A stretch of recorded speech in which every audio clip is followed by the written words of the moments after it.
Fellow tennis nerds, I hope you are well. Today I am joined by Rubin Statham, who spent more than a decade competing around the world representing New Zealand in the Davis Cup, battling it out on the Challenger Tour, and much more. But he's not only a tennis player or a former tennis player, he's an entrepreneur as well. And many of you might know the Pro Stringer, which is one of his inventions and startup, and it's been doing really well. And you've probably seen it been talked about like guys like Yannick Sinner in the past and so on. So we're going to talk about his entrepreneurship and his tennis career and many other things. But we always start. How are you today, Ruben? Very well. Thanks for having me on the show. Yeah, so long tennis career. How has life been afterwards? How has it been to kind of, we started talking before we started the podcast about the transitioning from real life or life outside the tennis circuit. Mm. Well, what is real life? Is real life the tennis circuit or afterwards? That's the question. But it has been an interesting transition since I retired in December last year.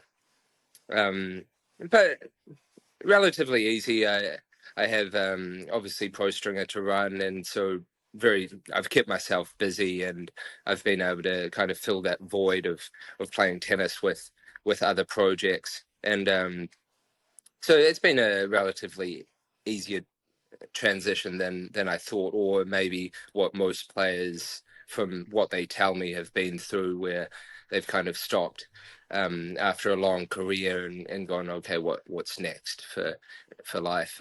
What do you do? Do you coach Martha for 12 hours a day on the court, or what's next? So I think it was a relatively easy transition for me.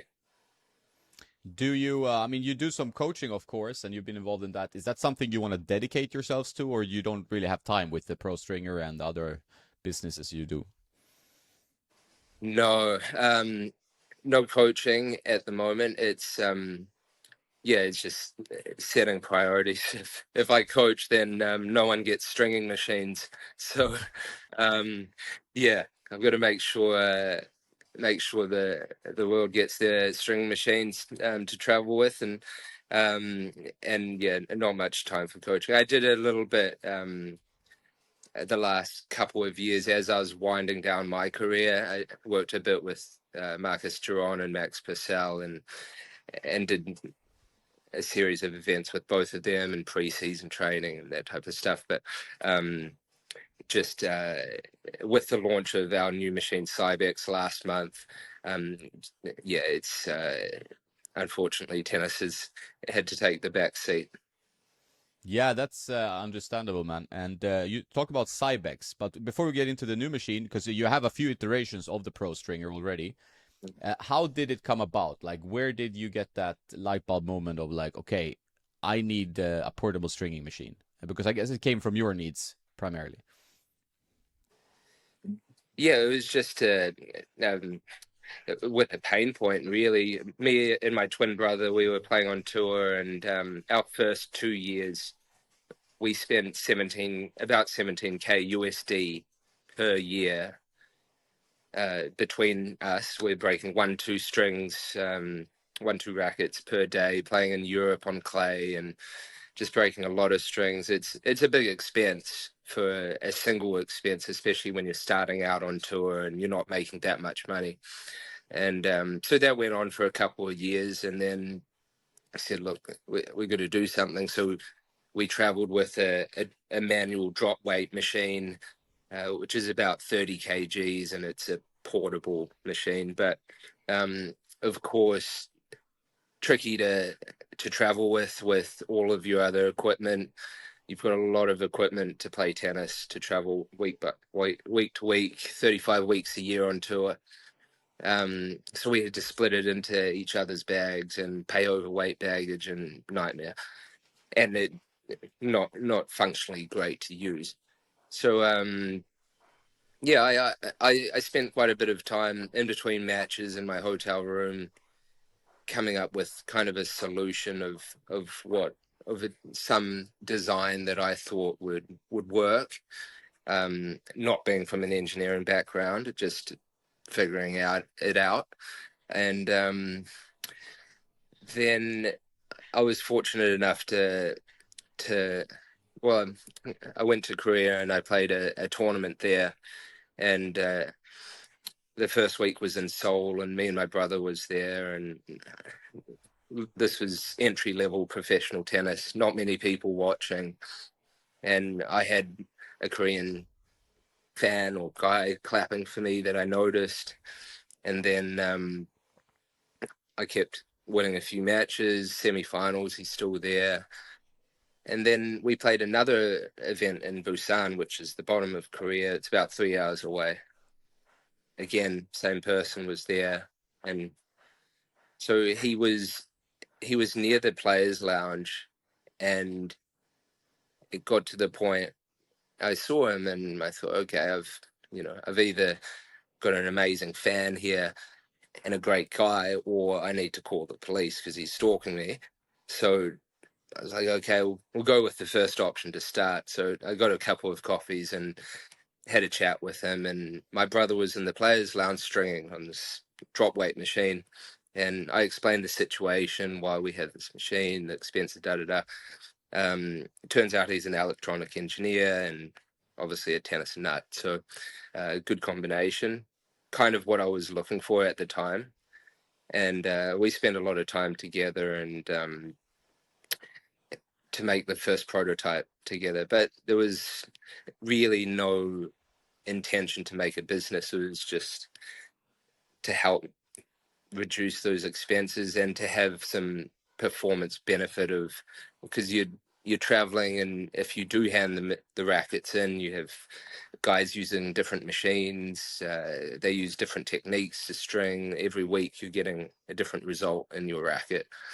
Um, and then it began kind of from there. But at the time, it was just to get something to use on tour, and then from there, my friends on tour, they were all, okay, can you please help me out? And I'd make one by one to help them out, and then their friends wanted, and then it was very much organic the way it happened, and then it got to a point where I was, okay, let's go ahead, and if we're going to do this, let's go all in and create the best machine possible for tennis and for pro players especially. Yeah, I think one thing that most people outside tennis or maybe like casual viewers they don't realize is like how much money is spent for players on stringing, right? Like the 6 to 8 rackets going to the stringer, sometimes more, sometimes less, but and the players they pay for it themselves. That's a cost they have to do. And when you're playing top 10 tennis in the world, yeah, it's not a problem with money. But if you're playing futures or challengers, this money adds up, right? So I think that was Yeah. pretty strong um, selling point for a machine of like good portability. How far like was the kind of first prototypes to like the Cybex machine that you launched just like shortly not long ago, right? It must be a huge leap. Yeah, massive. So it's been 14 years now since we launched Platinum 1, and we did Platinum 2, Platinum 3 about a year and a half ago, and a few weeks ago Cybex. So a huge amount of development. The first version was very much, it put the strings in the rackets. I mean, the first prototype, I would tension the machine and kind of like, is it going to explode type of thing. Um, and yeah, so I started relatively small when I made the decision to go for it. Kind of the long-term vision was to create a machine that's small and portable. The first version was 2 kgs, 4.4 pounds, and to Cybex that we just launched 1.3 kg, so very small comparing, a portable drop weight machine at 30 kgs, and then you have the Grand Slam machines at about 60 kgs. And but the idea long term was to create a machine that was a lot smaller to travel with, but also be able to perform as well as the Grand Slam stringers and have the functionality. And that's finally what we've done with Cybex. But Cybex we were working on that for 7 years of R&D while selling platinum. So yeah, it's come a long way, a lot of work, and it's improved a lot over the course of the years. I didn't take on any investors or shareholders. I just did it myself. I think our first batch was 5 machines. After I helped my friends out one by one, said, okay, we'll make 5 machines, and of course it's a lot more expensive to do quantities of 5, and then use the profits to do 10 and then 20, and but with that, I did like that where every batch I could improve. So I would get the other pro players and say, hey guys, anything that you would like implemented for the machine to improve it. And you're getting this feedback from guys that are stringing multiple rackets every day, and they're professionals, So it's great feedback. And I use that to do small batches to improve it to the point where, today we're doing 1,000 pieces at a time. But it's also got to do with your amount of sales to feel comfortable. It's a balance between sales and how much you feel you can improve it. So yeah, with the third version of Platinum, it's pretty much maxed out at the capabilities within that machine, and then Cybex is another huge step up to it. So what are some like the features in Cybex that is like mind blowing compared to the regular Platinum 3.0? So Cybex was kind of the final piece of the puzzle. That was the long-term vision, and it's pretty special to actually bring that and bring that into the world and execute it, which is a huge step, just rather than thinking of it or not being able to execute it. So I'm happy with that, and it's taken a long time, but it has more functionality than any string machine ever made. So currently we have 17 functions on there. Yeah. So it's just 1.3 kgs. It's a touch screen. It's 17 functions. Another screen up here too. And first machine ever that's upgradable. So you can upgrade it on your smartphone. Upgrade the new software, and for example, stringing is a very personal thing. People say to me like, "Oh, how should I string?" Or some other stringers say, "Oh, you've got to, this is the way to string." But it is a very personal thing, and that because if you look at pro players, everyone's using different rackets, they're different strings, different combinations of strings, different tensions. Everyone's different, so it's very personal. And the idea behind Cybex was provide every different option, put it all in there. The player finds out what personally works for them. You save your settings, turn it back on. You've got all your settings logged in. Anywhere you go in the world, just pull it out of your bag and away you go. So that's the concept behind it, and just providing as many options as possible. So yeah, with the upgradability, it's really limitless what it can do. For example, some pro players have told me, okay, they like to tension their string twice. So they'll tension, retract, tension again, and they feel like that holds tension better when they're playing matches. For longer, it will hold the right tension. Fine. I got that feedback quite a bit. So I said to my team, okay, let's do dual tensioning. Put it in there. Let's do dual, set it between 1 and 5 times, and it will automatically tension to that number of times.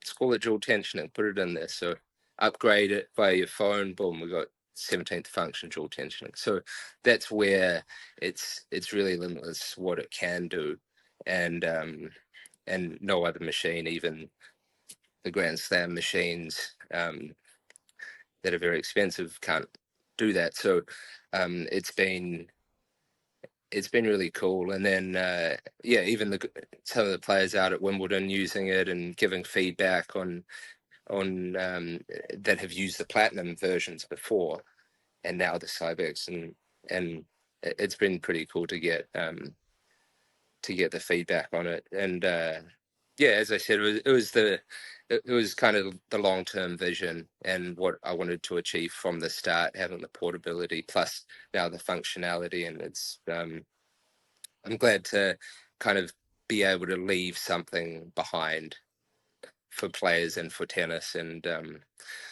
yeah, it's hopefully it becomes the standard of string machines in the future.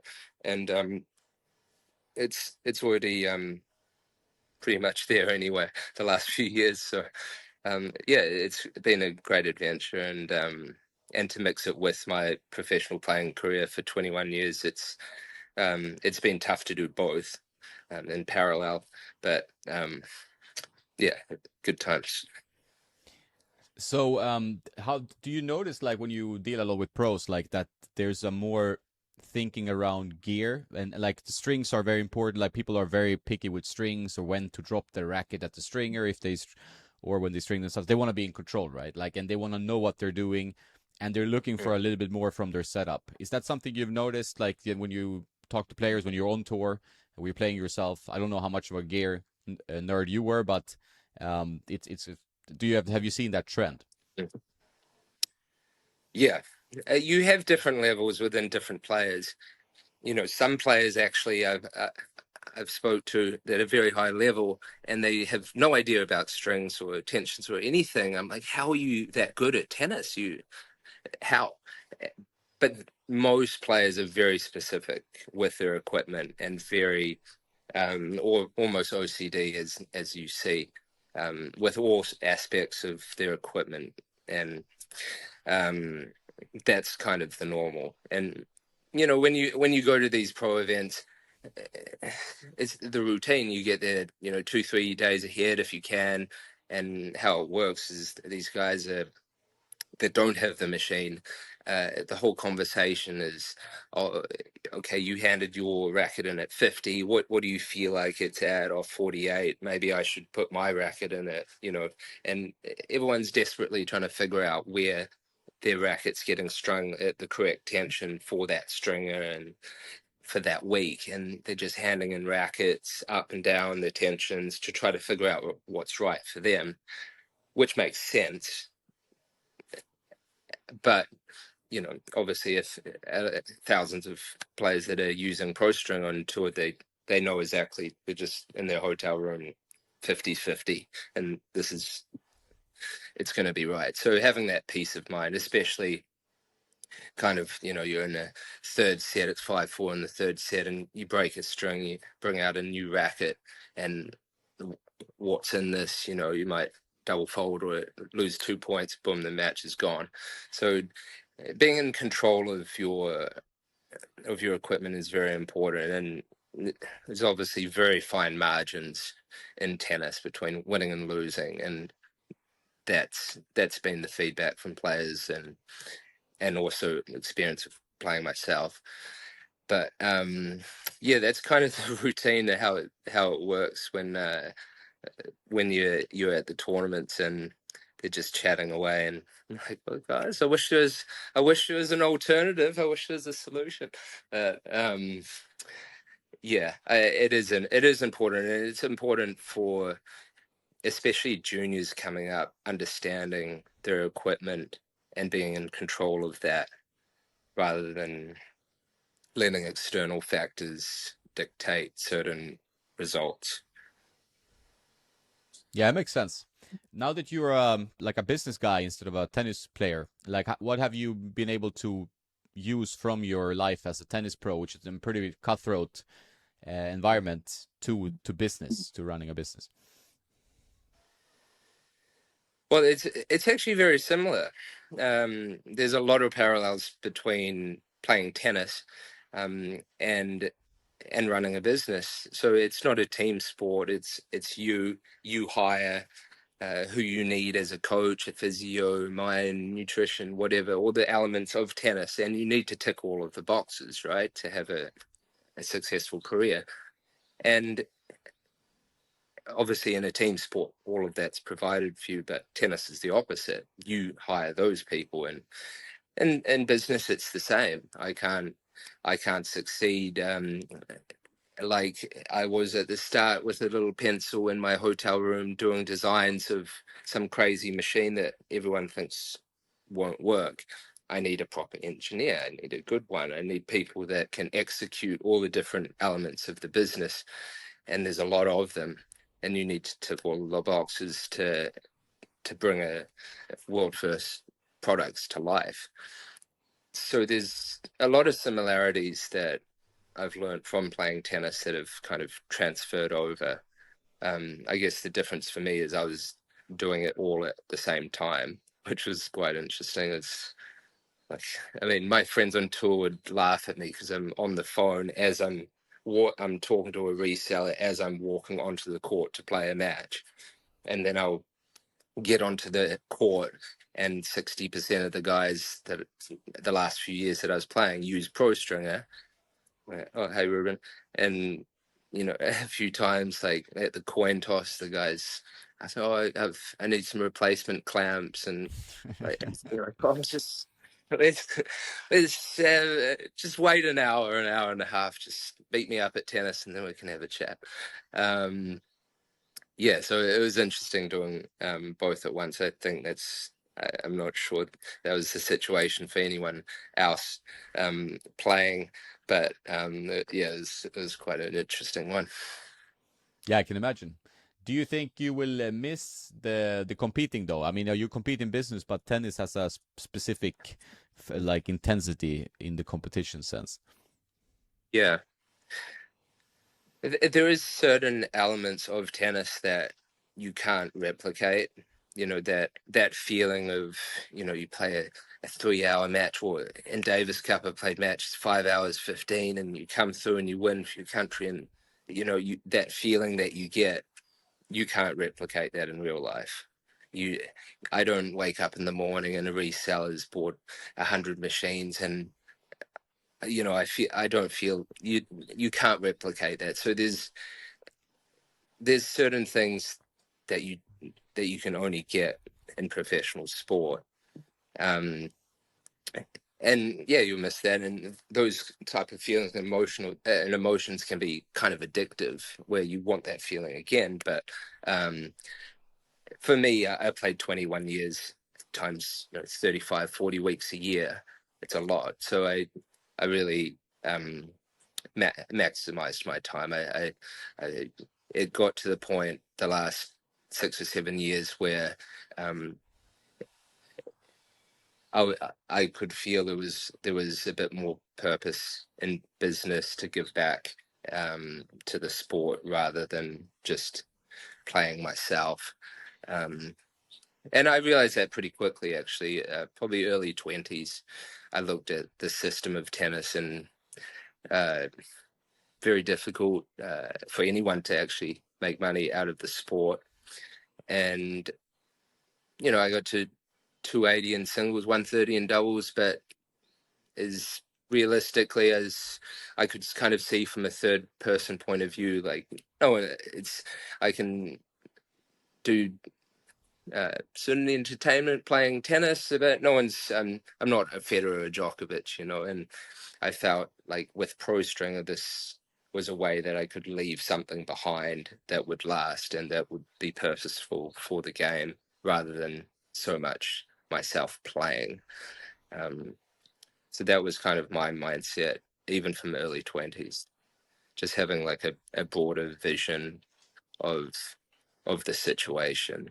But a lot of players ask me, like, obviously advice with tennis or even business, and I kind of say, like, have a narrow vision when it comes to your tennis and your training, narrow in, but outside that, try to have a broader vision, try to see opportunities like I saw in Korea from the start. Because in tennis, you do meet a lot of good people, high level businessmen, people that made a difference in the world. And tennis is a small part of life, and it's very important. But with the system of tennis, 98% are still going to work afterwards. They're still going to need to do something or have some purpose after the game. So understanding that and kind of just chipping away at something else that can stimulate your mind in different ways while you're playing tennis, I think is healthy and just good for your long-term situation. And I think I executed that quite well, and I encourage other players to do that too. Yeah, you have for sure, and I think it's kind of a inspiration for many. I guess that there's like you can be connected to tennis, and you can find your own way in tennis, even if you've been a pro, but you didn't, become top 10. But to be top 200 in either doubles or singles, you're an amazing athlete. Like it's the system of tennis that makes it quite difficult to just make a very nice living from that. Is that a frustration you had during your career? This like a lot of people I talk about that, like the tennis system and like the prize money distribution and all that. Yeah, it's difficult. So it hasn't really changed much since I started 21 years ago. So yeah, obviously there's a lot of frustration from players with that, and that could be another podcast. But yeah, it's I think it's been good with Pro Stringer because the amount of money that they make from tennis, and they're paying, $300-400 sometimes a week for stringing expenses versus their prize money versus their team's expenses. The higher you go up, you hire more people to be more professional, more people in your team, higher expenses, bit more higher prize money, but it kind of adds up. So being able to provide a machine to help a lot of players survive on tour and also perform better, thus making more money, has been purposeful for me. It's been great for me, but also encouraging players to get into something, still focus on tennis, but start thinking otherwise, because it's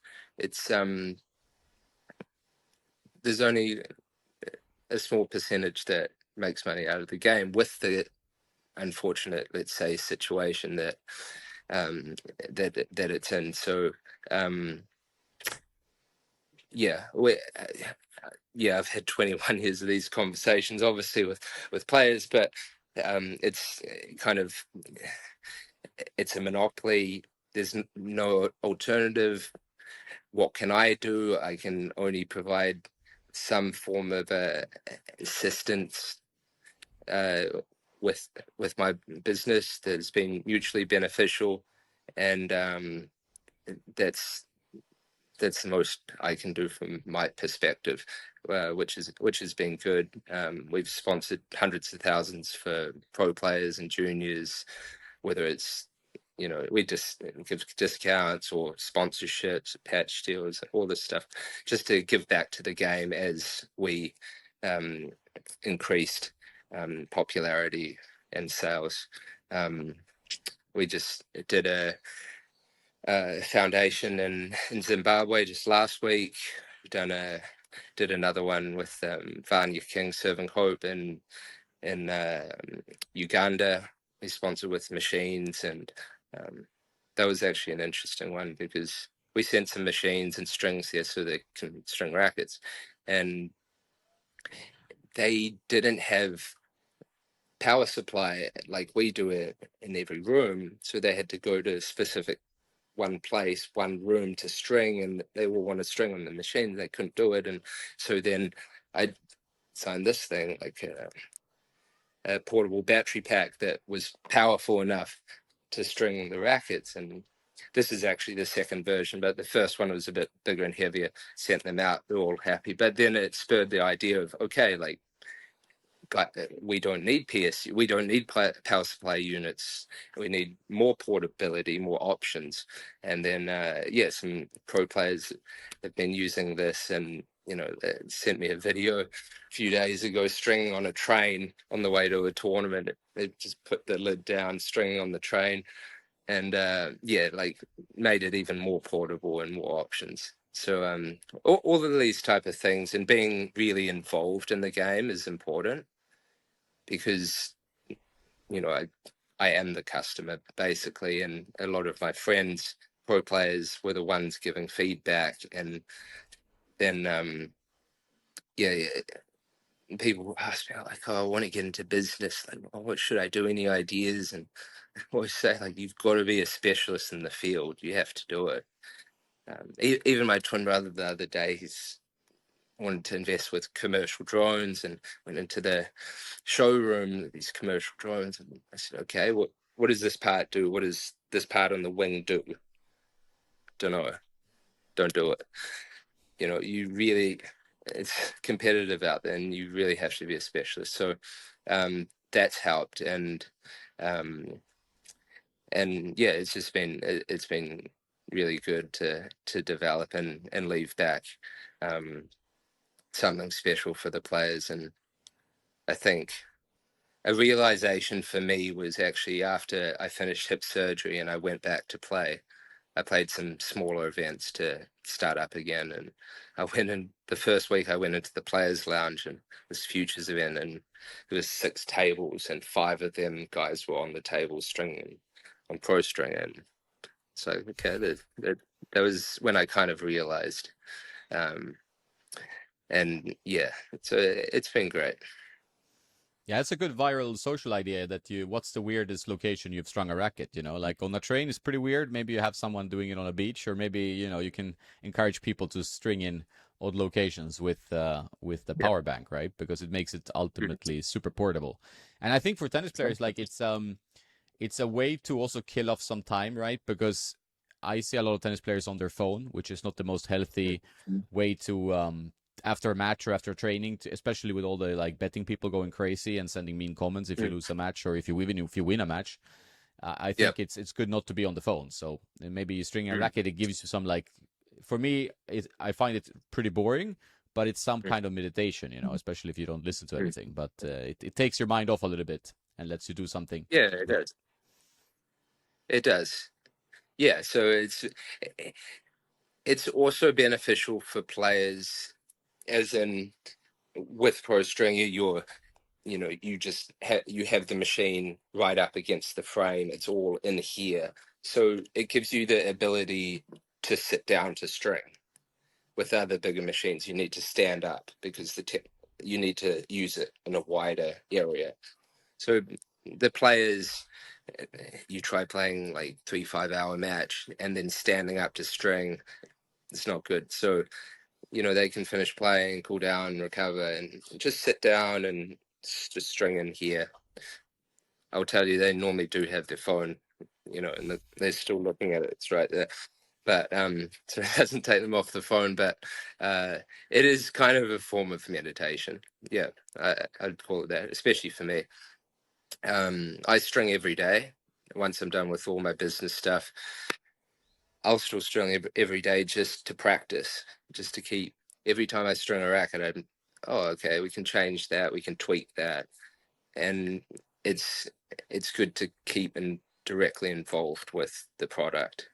And yeah, just from practicing, I find a lot of implementations.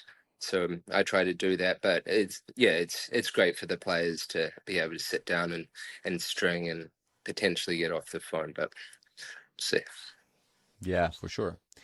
Around your career, what was some? Do you have like a highlight? I mean, what was it? Maybe related to Davis Cup New Zealand, and a low light. Like, do you have something from your tennis life, but also then your business life as a pro stringer founder? I think from tennis, there was probably 2 highlights. I guess playing the Auckland ATP event, which is my hometown, home club. Played center court against Hyun Chung when he was 19 in the world. just after his Aussie Open semi-final, and winning that one on centre court. Wow. Was pretty special. Like capacity crowd, standing ovation, all of that fun stuff. That was awesome to do, in front of family and friends. I could see them up there. And then the next one was, I loved playing Davis Cup. Did that from 21 years, from 17 years old. I started Davis Cup, and we played Uruguay, and I played Pablo Cuevas, who was also top 20. And I won that one in a really high level match from both ends, in the deciding match to win it for New Zealand, which, like, obviously to beat an amazing player like that, but final match plus doing it for New Zealand is, yeah, again, it goes back to those feelings that you can't replicate. Just even speaking about those two moments, I start feeling like something.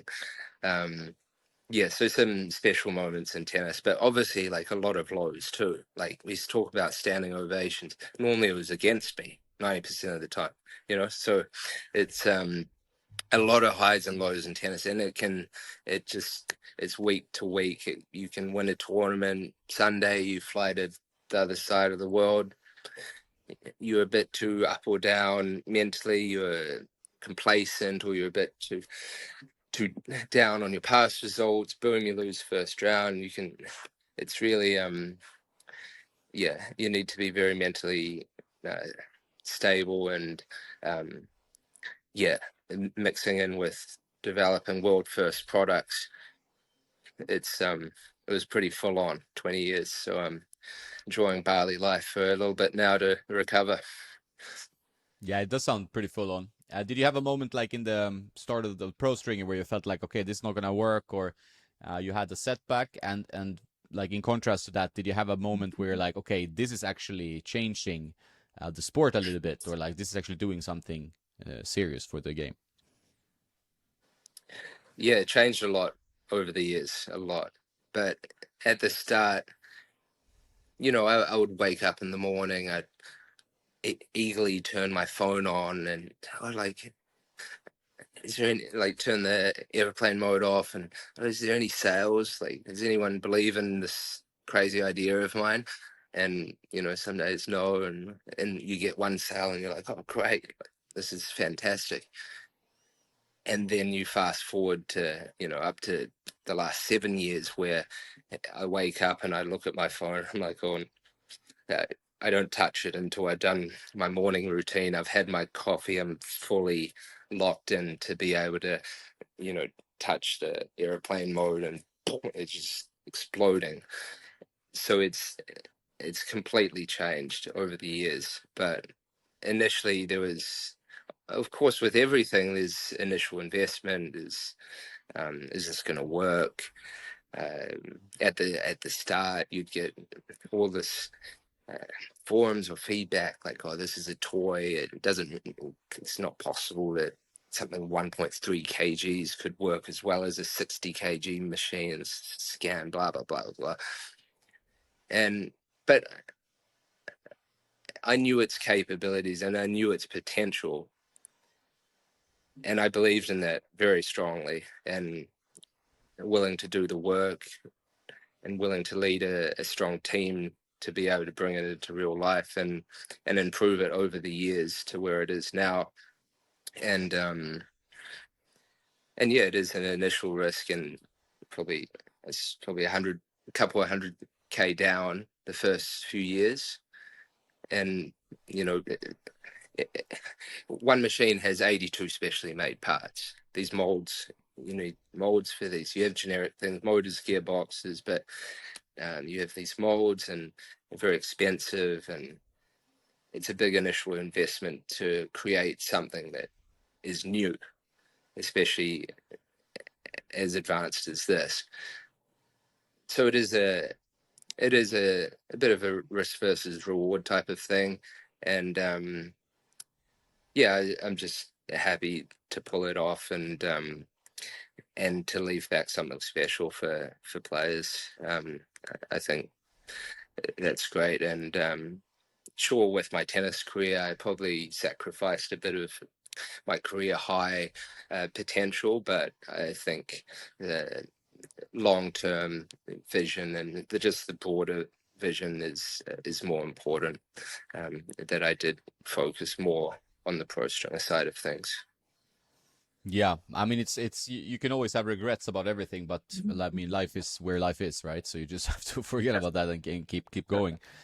You said earlier that you didn't accept any like shareholders. Was that like a decision from your gut that you didn't want to give out some control? You wanted full control, or how was that thinking process? Yeah, so we had quite a few offers, especially early on when they could see the potential in it. Um, yeah, so I just decided that I didn't want the development hindered. I felt that between myself and my other pro friends that were using it and their feedback plus my feedback, I felt that was the way forward. And I didn't want anyone else involved that could hinder that. It wasn't purely what I do is not purely focused on numbers. It's a balance with purpose, highly regarded. So I wanted to make sure we executed a long-term vision of making the Cybex machine 1.3 kgs, and I didn't want anyone else kind of being involved or trying to hinder that progress. And yeah, so I decided to just do it a slower but longer journey where we're doing smaller batches and improving it slower, but long term, I felt that was the best vision for the company and for the product. So I didn't. Yeah, I obviously could have taken the easy way out and cashed out, and um, but I didn't feel much from that. So that was the mindset behind the decisions regarding shareholding and investment. Yeah, it makes sense. I think also when a business comes from your heart a little bit, like I mean, tennis has been such a strong part of your life for your entire life, right? And you feel like more that you want to make sure that things are done in a right way, not always maybe the most way to make money only, but the way that Mm, you feel like the product should be seen and should work and the effect it should have on the tour and the world, right? I guess that's one of the important things, right? exactly, exactly. And I feel like that's been that favor, let's say, has been returned to me. Like, the resellers we have around the world, and everyone knows my position in tennis and that how the vision is for Pro Stringer and why it's been made and what it's doing for players, and it's been a lot easier to get other people involved um, in a global effort to promote it and make it to where it is the last few years. So yeah, it's been great, and I was lucky to also play pro tennis and at the same time.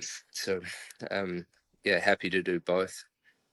Yeah, I thought probably it's the best way to market the product is to actually be around other players. Like if you want to do guerrilla marketing, like to go on the pro tour, and that's amazing that you could do both things at the same time because that requires obviously amazing athletic skill, but you also need to multitask all the time, and have a bit of a 3D chess kind of thing to everything. Do you have any thoughts around like there's so many types of strings now, like there's so many new brands products, maybe not so many new materials, but a lot of types of strings. Is that something you hear a lot about, or what's your thoughts around that? Do you always play with the same string during your career, or did you experiment? I played a lot with Luxilon at the start, and again, it was like the situation in Uganda where there was a need there, and so I tried to solve a pain point. So um, again, I think I lost my contract with Luxolon at the time, and I didn't really feel comfortable with any of the other strings I tested. So I thought, what,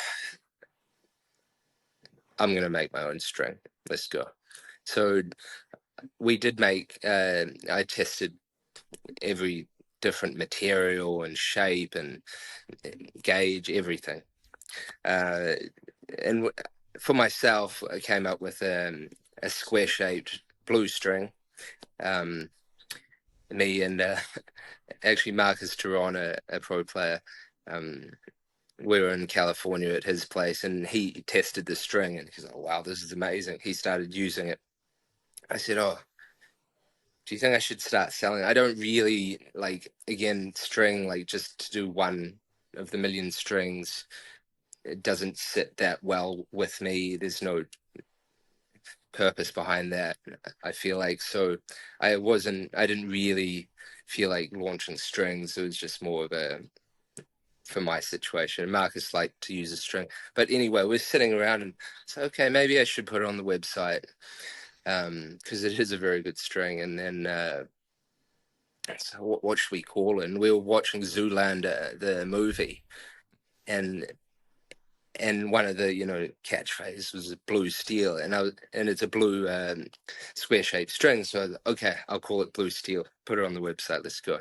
And then we came up with like a round silver string, which is the same playability as that Luxolon Alu Power that I was using. So I would start using that, and yeah, so that was the journey for the two strings that Pro Stringer did. But we're not really focused on the string. Like, there's pro players using it, but my main focus is these world first products, and not so much string. But there is a lot of good string on the market these days. It's not like, when polyester just came out, and you had Kirschbaum, and then Alu Power was like, Luxolon was a huge step up. And then there's a lot of good brands. There's a lot of good polyester strings on the market these days. It's kind of saturated, but yeah, it's not hard to find a good string. But again, it's personal. Every player has different string in their different tensions, different string in the mains versus the crosses. So yeah, it's just finding out what you like, having enough time in between tournaments to test multiple strings. I tell players, make sure you string both of the rackets at the same time, at the same tension, but different strings, to then practice the next day and have a fair comparison. But yeah, that's kind of my view on strings. But that's probably another podcast with just racket customization, different rackets, strings, grips, leather grips, Gasquet's big buck. You just go on and on and on. But it's it's very personal. And for someone to sit there and say this is the best way for you, it's not true. You provide some good options for them to find out what's best for them, like what we've done with Cybex. There's all the options, and away you go. So it's the same with racket customization and everything. That's the journey you have to go on, and you have to find that out yourself, but with some good advice on the side, if that makes sense. Yeah, I completely agree. I think it's 100% personal. You see some things that you might deem as being crazy or just being like, but it's what works for the player. Like whether it's a mental thing or 100% Yeah, like a physical thing on court, doesn't really matter. It's all like what makes the performance work for the player, right? exactly. And a lot of it can be some kind of placebo effect, but sometimes it's not. So it's you just have to think of what brings results, and what makes you more, emotionally, mentally stable on the court. Exactly. Yeah. Glad we're on the same page there. Yeah. Do you Yeah. how much do you think is mental, and like how did you tackle mentally traveling on tour, like you know, New Zealand, you're quite far away, you have to travel all the time. How important was your kind of mental like health, and did you have any kind of rituals to make sure you could maintain it for this kind of strange life of being a tennis player? Well, I would argue that you don't have too much mental health being a tennis player. I think that went out the window after a few years. Um, yeah, obviously being from Australia and New Zealand, it's very far away, and when you leave home, you're gone for a while. You can't just bounce back for a week or two.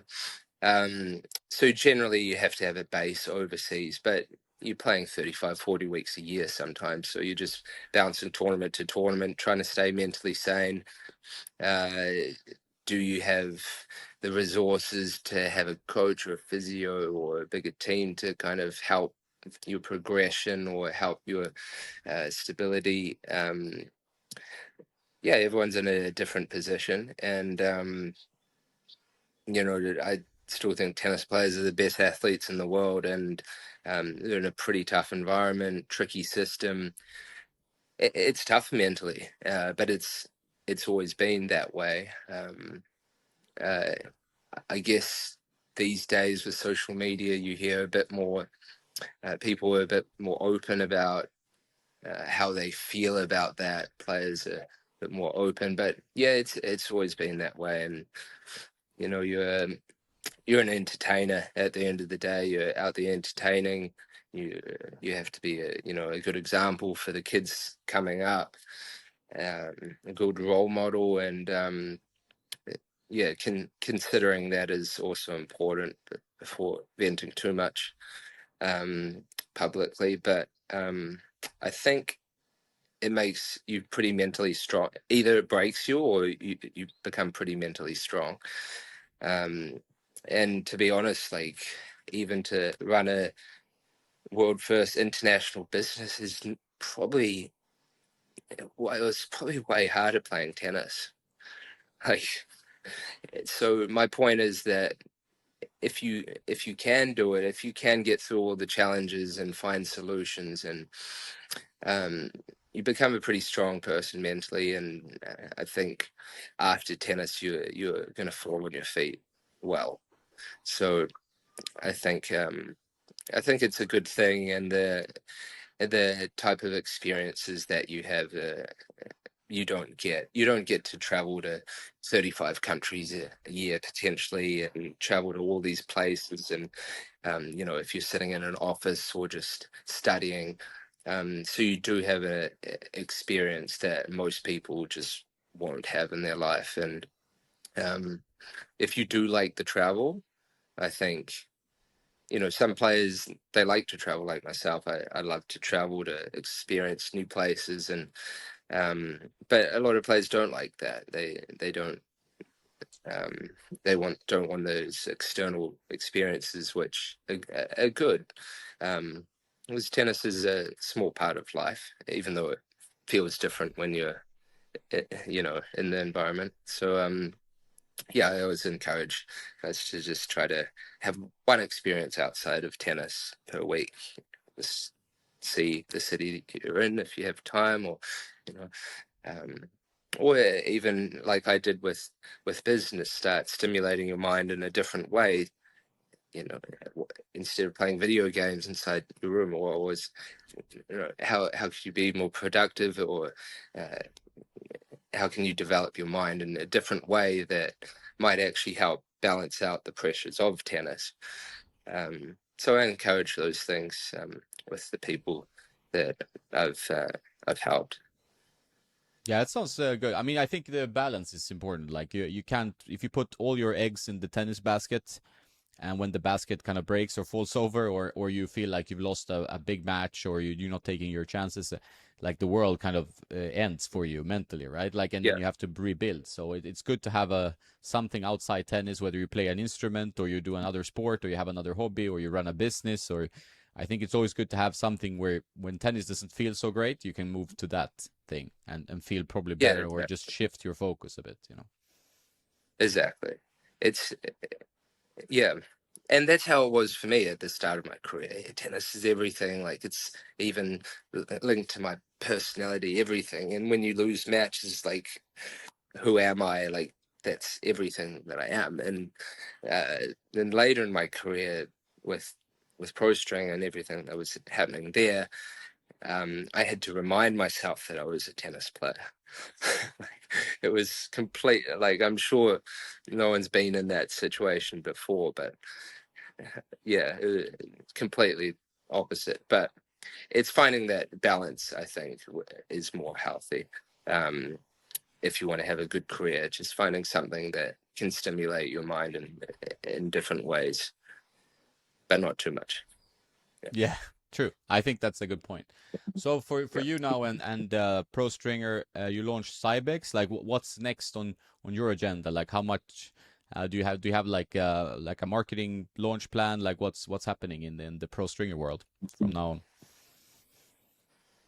So, as I mentioned, we worked 7 years on Cybex as we're selling platinum. So it's great that we finally executed it, and guys are out there at Wimbledon using it, and perfect feedback, and it's all gone to plan. Um, and yeah, so it's kind of a pause moment a little bit for me. There was a huge effort to get this machine out, and so now a little bit of reflection, a little bit of time in between, like with this machine, with the first batch, I actually go to manufacturing, and I will be actively involved with everything from the assembly, the calibration, everything. And yeah, so I did that for 1,000 machines for this first batch, and it was full on. 12-hour days just at manufacturing for weeks, but you got to make sure it's right, especially the first batch, before it becomes everyone's in automation. Yeah, so it's just a more of a little bit of time back. We did launch the portable battery pack just to help with portability, and then working on a stand, um, just for tournament stringers and pro shops, just to have a professional looking stand that they can use to for tournaments and for pro shops. But it's not really necessary for the pro players, which is more my focus, the pro players and the juniors. But just for that market of tournament stringers and pro shops, to because they're kind of used to the big machines, the big stand-up machines, and that visual look for them. Fine. So yeah, just finishing up on the design of that, launch that next month. And yeah, in regards to the machines itself, in between Platinum and Cybex, we did the new clamps, which I named them claws, because they have a new technology, a new shape of the way that it grips the strings. Basically, it keeps every single string perfectly straight. Where in a tennis racket, you have some narrow strings, you have some wider strings, and if the string isn't straight because the clamps can't clamp them straight, the tension isn't accurate. So yeah, that's a new world first technology. Launched that after Platinum 3, and then the Modulex, the mounting system. Normally, when you buy a machine, you either buy 2-point mounting, or you buy 4-point mounting or 6-point mounting. And we designed one mounting system that you can do 2, 4, 6 with the same mounting system. So with the same mounting system, you can choose if you want 2 or 4 or 6, and you have it all there, and it's 2 kgs. So it's basically providing the same mounting system as the Grand Slam machines, but it's super portable. And yeah, it's been interesting, and then even just surprising type of things with, like, we've got 2 resellers in Japan. They live in smaller areas, just like smaller apartments. They can't have these big machines. They love Pro String. Just put in a little drawer, wait, where you go. So yeah, it's been good for many different reasons, and the development always continues. But now I now I need a little bit of a break. 7 years of Cybex has been intense. So yeah, we're just letting the players enjoy it for a bit. But there's it's not going to be a new mission for a while. I think so. That sounds like a good idea that you take a little bit of a break. But best of luck with the Cybex and your business.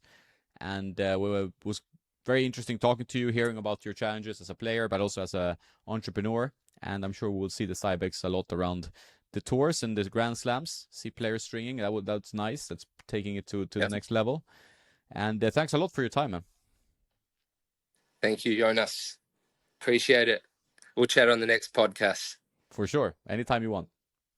Awesome. Thanks, bud.